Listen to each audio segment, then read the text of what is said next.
The following review is intended for entertainment purposes and targeted for adult fans of the series.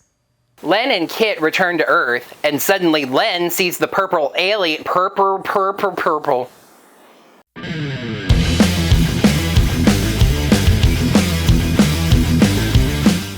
Hello there, heroes! I'm the Orange Ranger, and welcome to another Kamen Rider Dragon Knight episode review. I have to say, it feels really good to be back in a groove making videos. It's not like I expect to stay on a consistent schedule now until time eternal, but I got really far behind. So it feels really good to be putting a serious dent into that backlog. Last time, Kit learned what the Kamen Riders are, and then the consequences of losing to one. Richie, Kamen Rider Incisor, was defeated by Len, Kamen Rider Wing Knight, and thusly vented, dissolved into the Advent Void with no escape apparently possible. How will Kit process that? And who is this new Green Bull Rider? Let's find out by taking a look at the 5th episode of Dragon Knight, The Power of Two. Please make sure you're subscribed to the channel. Yeah, and make sure you got your notifications set up by hitting that little bell icon. Right you. What he said was, you can consider checking us out on Patreon or Ko-fi at Orange Ranger Videos. You know, in the nearly 2-minute recap that came before this episode, it was a little bit funny to hear details that had been slowly dripped out over the first 4 episodes, just all sort of crammed right in that quick a time space. This episode begins with a very interesting fight scene. Dragon Knight heads to Ventara to fight... I'm not really sure what it is. It's some kind of blue bug monster with floppy antenna that uses a sharp boomerang as a weapon. I'm sure someone in the comments can tell me. Several of you knew what a cockatrice was. Kit rides his pod cycle from the world between into a subway car, hitting the monster and knocking it out through a window, but then just driving right up to it outside of the subway car. He seems pretty confident, but the monster does knock away his sword with that boomerang. They fight some more, and then there's another weird cut in the footage as Kit is thrown against a railing and then immediately falls off an entirely different railing in a different place with different lighting. Oops, Eventually, he gets a clever idea. He uses Strike Vent to summon that Dragon Head fist cover. The monster knocks that away as well, but Kit uses the distraction to roll over and pick up his sword. As the two of them fight, we suddenly see a brand new rider, the Green Bull Rider, appear in the window watching. Or is he? You see, here's the thing. At this point, we're watching this entire scene in a reflection in the window, and the Green Rider is standing facing outward towards the camera, which means he's standing in Ventara, but facing away from the fight. I get it. I don't get it. Kit gets the upper hand, leaping and cutting the sword boomerang weapon in half.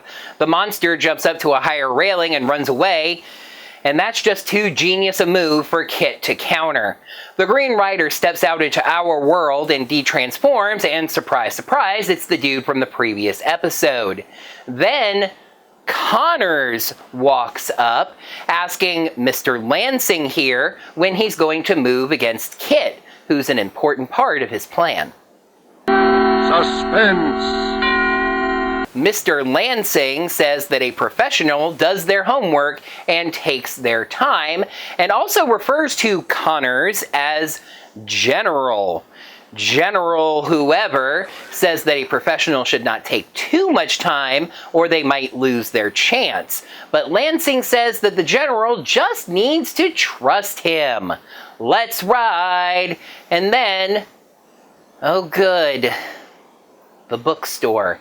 I am sorry, but while I know that these storylines are going to come together at a later point, right now the bookstore stuff just feels like an eye-rolling aside. I do not care about any of those characters, and that's putting it mildly. Anyway, Maya is telling Lacey and whatever his name is, I honestly don't remember, and I think it's better to let you see and hear that and convey that level of what I was just talking about than to go look it up so I can include it in the script. Who knows? Not me. Who cares? Ditto Mark. So, as I was saying, she was telling them about the Kamen Rider stuff, how she saw Len transform, and how Kit is a Kamen Rider too. Of course, they think she's nuts, but she relates that this is first-hand experience, telling them about when she was dragged into a mirror into the world between. Oh, so now she remembers being dragged into a mirror, but when she was following Len into an alley and there was nowhere to go but a bunch of mirrors sitting at the end? Nope, didn't remember it then. Kit walks into the bookstore and asks to speak to her. Then suddenly we're at the Pollution Palace from Go Onger. Seriously, it looks very similar, a large, dark, foreboding techno palace underneath a stormy sky. I feel like at this point someone might have nudged the writers, I actually almost said writers there, and told them that the plot was moving along a little bit slowly, because boy did they slam on the accelerator this time around. The General walks out, wishing Lansing a good morning as he's already there and awake. Lansing says he just doesn't quite understand the General's plan. The General says, really, it's quite easy. He kidnaps every human being on Earth, puts them to work repairing his world, and for Lansing's help with that, he gets made a general and gets all of the luxuries he could ever want. That was easy. Lansing says it's the whole kidnapping people that he has a problem with. Ah, a sense of morality. It's good to know that he has standards. Except that he actually doesn't. You see, his problem is that the General is kidnapping people one at a time. And seeing as in 2008 there were 6.7 billion people on Earth, it stood to be a long time before Mr. Lansing saw those luxuries. The General is feeling magnanimous today, so he decides to explain. He does have a teleporter that is capable of capturing the entire human race at once. However, it first has to be programmed with samples of various types of human DNA, basically telling the computer to take this type of DNA, this type of DNA. Not that type of DNA, that's a dog, that's not going to help us out very much. Once he gets all the various kinds of human DNA, all he has to do is push one button. Lansing is quiet for a moment, making the General think that he's starting to have doubts about all this, but apparently he was just trying to decide whether he wants to live in the White House or Buckingham Palace. I'd go with the White House. The weather's better there. Back at the bookstore, hey, at least Kit's there this time, he's basically venting to Maya about everything that's going on. He doesn't want to be vented, but the other rider gets vented if he loses, and he doesn't like that either, so he feels trapped. Maya agrees that he needs to find a way out of this. Len then comes to the bookstore looking for him. Lacey and the other guy both lie, different lies too, but then Kit just steps out. Len apologizes to Kit for just suddenly leaving the other day, saying that he'd never vented a rider before. He acts much more sympathetic towards Kit now. However, Kit still tries to quit being Dragon Knight, giving the deck back to Len. However, he can't. Len says this is exactly why he tried to prevent Kit from contracting with the dragon. You see, they use the word contract for a reason. It's done for life. Kit is Kamen Rider Dragon Knight. Until he's vented. The two of them hear a portal opening and head out. They find the monster at a warehouse near some docks, and it jumps into Ventara.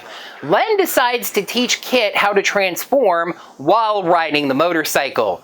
You activate the deck, slap it into the belt, and then gun the gas and ride the motorcycle through a mirror. Voila! You transform with the bike in the world between. They show up in Ventara, and Kit is now riding a very sleek, shiny red dragon bike. The riders find the monster and gel newts inside a warehouse, and it's time for a motorcycle fight. Okay, I know, I actually praised this in the first episode, but Being completely honest, I always find these things equal parts cool and goofy. They're tough to pull off, they're incredibly acrobatic, but it just feels like a waste of time. Just get off the bikes and fight. There's one especially goofy moment where the two riders slam into a single gel newt from opposite sides, flip up and over, and ride their bikes in the opposite directions. The monster ends the bike fight, knocking the two off of their motorcycles with an apparently repaired boomerang. Len says that they have to work together, telling Kit to follow his lead, drawing his sword and backing away. The two fight the gel newts outside the warehouse as the General and Lansing watch from Ventara. The General chides Lansing that now's the perfect time to go in and attack, but Lansing isn't really keen on fighting 2-on-1. The two riders finally do team up to take out the gel newts and the monster. They use their final vents, and that fight's over, isn't it? As they head off, the General stops watching in disgust, declaring that the two of them are now a team and they're just freaking inseparable. However, Lansing says that he can sell ice to an Eskimo. As long as the General's story works, which he says it will, he can do this, with a little bit of help. The General provides him 2 zebra monsters, and Lansing says to watch him work.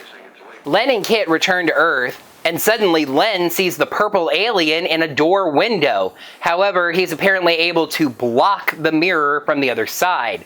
Kit is understandably confused, and hears yet another quick but incredibly massive plot dump. The purple alien is General Xaviax, our villain for the season. Xaviax is an alien that attacked Ventara and nearly took it out. The Kamen Riders were created to defeat Xaviax, and they did. But then one of the riders turned on the others, stealing their decks while they were in suspended animation and delivering them to Xaviax. 11 of the 12 riders were vented. Only Wing Knight managed to avoid it. Kit is overwhelmed. He doesn't feel like a hero, he's just a dude looking for his dad. Len can only really offer sympathy, saying he knows what it's like to lose someone. The situation sucks, seeing as they have to vent the riders that Xaviax has given the decks to on Earth. But Kit remembers that his dad seemingly led him into all of this and wanted him to help Len, or so it would seem. So he agrees to help Len, even if that means venting the other riders. And by the by, this scene is done with the camera spinning around the two of them, but every so often fading to a different shot and continuing to spin around. It is incredibly disorienting. The two of them hop on their motorcycles and ride off, and the episode ends. So, let's deal the cards. Episode 2, The Power of 5. Episode 5, The Power of 2.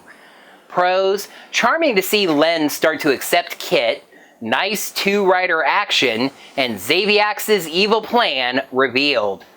Cons: very abrupt plot dumps, Lansing gets a quiet introduction, and the bookstore scenes take away from the plot.